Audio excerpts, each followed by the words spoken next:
Where I've really failed is on the things that I haven't done. Even if the most likely scenario is failure, I still have to do it. When I'm 80, now 90, I want to have minimized the number of regrets that I have in my life. Rise and shine! It's espresso time!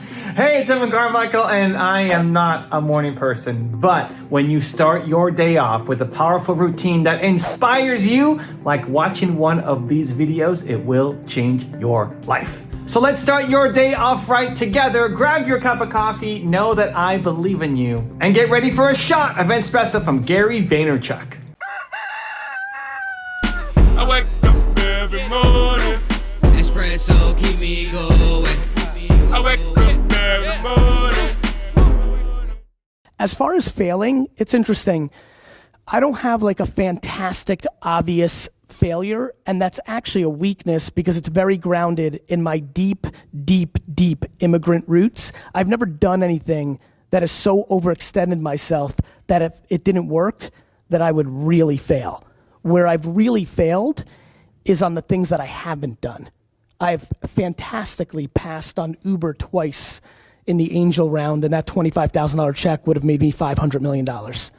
I fantastically didn't even reply to Air Bed and Breakfast's email to have, which is what B&B stands for, to invest in their company. I've passed on a lot of opportunities that have become fantastic. They're the most obvious. And then the really biggest mistakes I've made is when I didn't come to a conference like Brilliant Minds over the last 5 or 6 years, and that would have been the conference when I met someone and she and I would have done something. So it's much more, when you're crippled by opportunity, it's the hidden things that you've passed on that are the great mistakes of your career, especially when you're like me, who's not ever playing a financial arbitrage machine game where you're trying to slide one past the goalie and hope your timing's right. I'm a marathon runner in a sprinter's costume. And so I don't put myself in a position to be that vulnerable. The other thing is from 18 to 29, I worked every single day, all of them. And so I definitely think like one vacation a year for a week with my friends from high school or college would have been a good idea. So I was just so passionate. I so wanted to pay my parents back for being the greatest parents and bringing me to America that I was obsessed with building that family business. And I probably could have had a little bit more leisure in my 20s, which I regret. Not really, but yes. You know what I mean? Not really, not because I became successful, honestly, because I just loved it. Like I go garage sailing on the weekends, literally go to people's yards and try to buy things for $1 that they're selling that was in their basement, and then repost it on eBay for $8. And in that $7 ROI, get more excited than landing an $8 million client. So for me, business is my hobby. It's and so that's why I say not really, because I just loved it. I loved, working the register on a Saturday when I was 25 years old because I love it. Living in regret sucks. Imagine you are 95 years old, you're looking back on your life at this moment, on this day, realizing that you could have played bigger, you could have done more, you had more potential, you had an opportunity in front of you, you could have done something, and you didn't. You didn't because you were afraid, you came up with some reason that you actually believed that was really an excuse. You played small, you didn't accomplish your goals. Now you're 95 years old and it's over and you can't do it. You're not physically or mentally able to actually do it. The more you can actually feel that today matters, that you want to stop living your life by other people's opinions and stop living with the fear of regret. Stop having that thing hang over your head that you could have done something and you were too afraid to do it. The more you can actually feel that, it can push you to actually take an action, because otherwise you live the life that everybody lives, that most people live. Most people regret their life. Most people regret not the things that they did, but the things that they didn't do. Regret the ideas that you had that then you saw somebody else make a ton of money off of. You regret the conversation that you wanted to take, but you are too afraid to go introduce yourself. Like, we live in this zone of regret. Already you can feel it. Look back to things that happened last year, 2 years ago, or 5 years ago. Like, you wish that you showed up a certain way. You wish that you had more courage, more boldness, and you didn't do it. You didn't do it. And the point isn't to beat yourself up over that. The point is to use that as courage to go do something today towards accomplishing your goals. I used to use the fear of regret a lot when I was younger, especially, to get myself to take action. The biggest decision of all, the hardest decision of all, was to, when I was 19, not take the $100K a year dream job that I thought I wanted, to go become an entrepreneur, make $300 a month, own 30% of a company. That was the hardest thing ever. And the thing that gave me the courage to do it was the fear of regret. And Jeff Bezos has a great regret minimization framework, he calls it, where basically he tries to project out to being, that old man and living life with as few regrets as possible. So I asked myself, what will I regret more?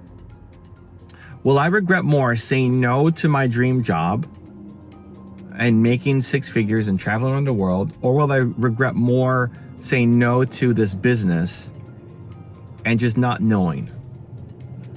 And I thought, you know what? I can always go get another job. It may not be the same job. It may not be the same company. It may not be the same opportunity. It may not be as much money. It may not be as much travel. It may not be this perfect job. But I could get another similar job. I felt like I could get another similar job. This business idea, this business opportunity, I didn't know that I would ever have this chance again. And so I said, you know what? Even if the most likely outcome is failure, I didn't think it was going to blow up. I didn't know that it was going to work out or not. Even if the most likely scenario is failure, I still have to do it because I don't want to live with regret. And I told myself I would rather know and fail than not know. I would rather know the outcome and fail. I'd rather have failure be the outcome. I know that it was failure than not know, than live with the, what if I just tried it? What if, even if it was only 10% chance, if I did it? Because I could imagine myself being 95 years old and looking back and saying, I wish I had done it. I wish I took action. But how do you make it practical? Here's how I think it could actually work. There's something that's in your mind. There's an idea, there's an ambition, there's a dream, there's something that you want to do today and you're afraid to do it. And you're playing small. And this isn't just a one-off today. This has been a historical thing. This has been a maybe almost everyday thing where you've wanted to do more, you know you're capable of more, and it's very rare that you actually show up as the courageous, bold, your best self version. That's not who's showing up every day. It's more the play it safe, lacking courage, finding excuses, letting yourself off the hook version who's showing up. If you're really, really, really honest with yourself, who's showing up every day? The bold, courageous, live no regrets person, or the fearful, maybe it won't work out, excuses, let yourself off the hook version, right? If you're really, this isn't judgment. If you're really honest with yourself, just you talking to you, who's showing up every day? And we just need to shift more of those days towards the bold, courageous, live with no regrets. So here's what's going to happen. You're going to have this record that repeats, this opportunity that shows up consistently. Like, here's another chance to do it again, and you don't do it. Here's another chance to do it again, you don't do it. So step number 1 is just catching it, catching that pattern. It's like, oh, it happened again. I wanted to go and do this and I didn't do it. Again, I had this opportunity to talk to somebody and I played small. Again, I had this chance and I didn't do it. And you're going to catch it a day later, a couple days later, and reflect back on it and realize, okay, I should have done it. Next time I'm going to try to have more awareness. Step 1 is just the awareness game, because the problem is it's so autopilot. We play small by default, especially if we've been doing it for decades. You play small by default. So it's so ingrained, so natural, so autopilot that we have to slowly shift out of autopilot zone. So how do we do it? Step number 1 is you're going to catch it. Nina's waving. Hello, Nina. We love you. You're going to catch it the next day and you're going to reflect back.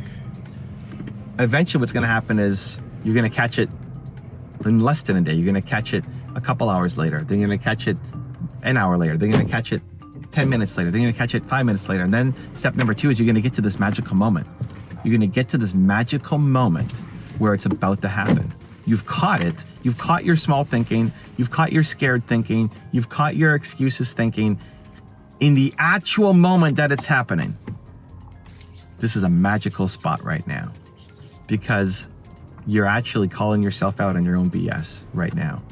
And what you need to do is get enough courage to actually take the action, to pivot courses, to instead of doing what you historically normally would do on autopilot, now we're going to take the other action, the action where you're proud of yourself, the action that you don't want to live in regret.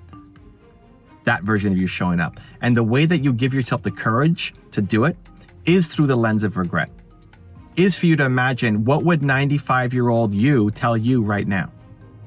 Would 95-year-old you say, don't do it, play small, stay safe, be scared? Or would 95-year-old you, like imagine you're sitting next to 95-year-old you. This isn't Nina sitting next to me, it's 95-year-old Evan who's sitting next to me saying, Evan, do this, take the action, right? It's in those moments that you start to actually shift your identity to become the person who does the difficult things, the person who makes yourself proud, the person who follows through, the person who doesn't live life with regrets. Because both scenarios have pain. What we're trying to do is mitigate pain. The reason why you don't want to go do the scary thing is because there's pain. You're afraid of rejection, you're afraid it's not going to work out, you're afraid of judgment, you're afraid of what other people are going to think about you, you're afraid of what you're going to think about you. It's pain. Doing the scary thing is painful. And the problem is, the regret is more painful, but we don't feel it, because the regret pain is spaced out. The immediate pain of going and making that phone call, right? Or going to speak on stage, right? Let's take one of the biggest fears people have is speaking on stage. And I still get afraid to speak on stage. The immediate pain is so big. It's the only thing you could think of right now because you're about to go do the thing. It's so overwhelming. But the next day you're not thinking about it. But in that moment, it's so painful. So let's say that pain is a 50, score of 50. Versus the pain of regret is only a 1. You're not thinking about it. The problem is the pain of regret is 1 every day. It's a 1 today and a 1 tomorrow and the 1 the next day and the 1 the next day and the 1 the next day. And so now you've got the pain of regret actually being 1,000,000 versus the pain of 50 of just speaking on stage, right? But because the 50 is greater than the 1 today in the moment, you do the thing that's least painful. So what you have to do is force that pain of regret to be greater than the 50, which is the pain of getting on stage. You make yourself go do the thing because you tell yourself, this is what I would do. I would tell myself, this thing, this speaking stage, this opportunity right now in front of me, this is the moment where everything changes. This is the moment where I'm going to make the connection. This is the moment we're going to make the breakthrough. This is the moment where we're going to have that giant push forward in everything I want. This is the moment right now. Whether it is or isn't, I convince myself that it is. And if I don't do it, I'm going to regret it my entire life. My one shot and I didn't take it, I'm going to regret it my entire life for the rest of my life. I would put that much pain and pressure on it that it's bigger than the pain of just doing the thing, which would then force me to go do the thing. So step number 1 is just to have the awareness to catch it, to catch it the next day. Don't be so hard on yourself that you messed up again. Expect to mess up consistently. We're going to just now mess up a little bit less each time. We're going to have awareness. We're going to catch it the next day. And we're going to catch it 6 hours later and 5 hours later and 4 hours later, right? Step 2 is we're going to catch it in the moment. I'm about to do it again. I'm about to play small again. I'm about to say no again. I'm about to not take the path that I'm proud of again. You're going to catch it just before you do it. And then step 3 is inflict so much pain on yourself of future regret that if you don't do this thing, how painful it's going to be for you, how you're going to regret it your entire life, that it forces you into action to do the thing that will make yourself proud, that will build the life you want, that will help create the dream that you know you're capable of doing. And in doing those 3 steps, you start to shift your identity away from being the person who lives scared, who lives small, who lives below the potential, and towards the person that you are proud of meeting. Now I've got a special bonus clip that I think you're going to enjoy. But before that, it's time for the question of the day. I want to know, what was your single biggest takeaway from this video and your plan of action for the next week? When you just get motivated, when you watch a video like this, you just get motivated, the science says you have a 35% chance of actually following through. That's not good enough, Believe Nation. We are a bunch of action takers. It has to happen. So here's how you do it. When you actually create a plan, when you write down what time, what place, where you're actually going to take action, your number jumps from 35% to 91% chance of following through. And when you commit to other people, like leaving a comment down below, your number jumps to 95% chance of following through. I want that for you. So Believe Nation, your single biggest takeaway from this video and your plan of action for the next week, I'm gonna take one of your comments and feature it in a future video so I can celebrate you. Let me know in the comments below. Also, if you wanna have more self-confidence and self-belief, I've created a free program to help you get it. The science says it can take up to 254 days of consecutive action to build a new habit. So I'm gonna send you an unlisted video for free every day for 254 days to move your self-belief and self-confidence forward. To sign up for free, check the link in the description below. The reason people aren't patient is they value other people's opinions too much. I think everybody here, if I told them everything is gonna be okay, you can have everything you want, now what are you gonna do with your day?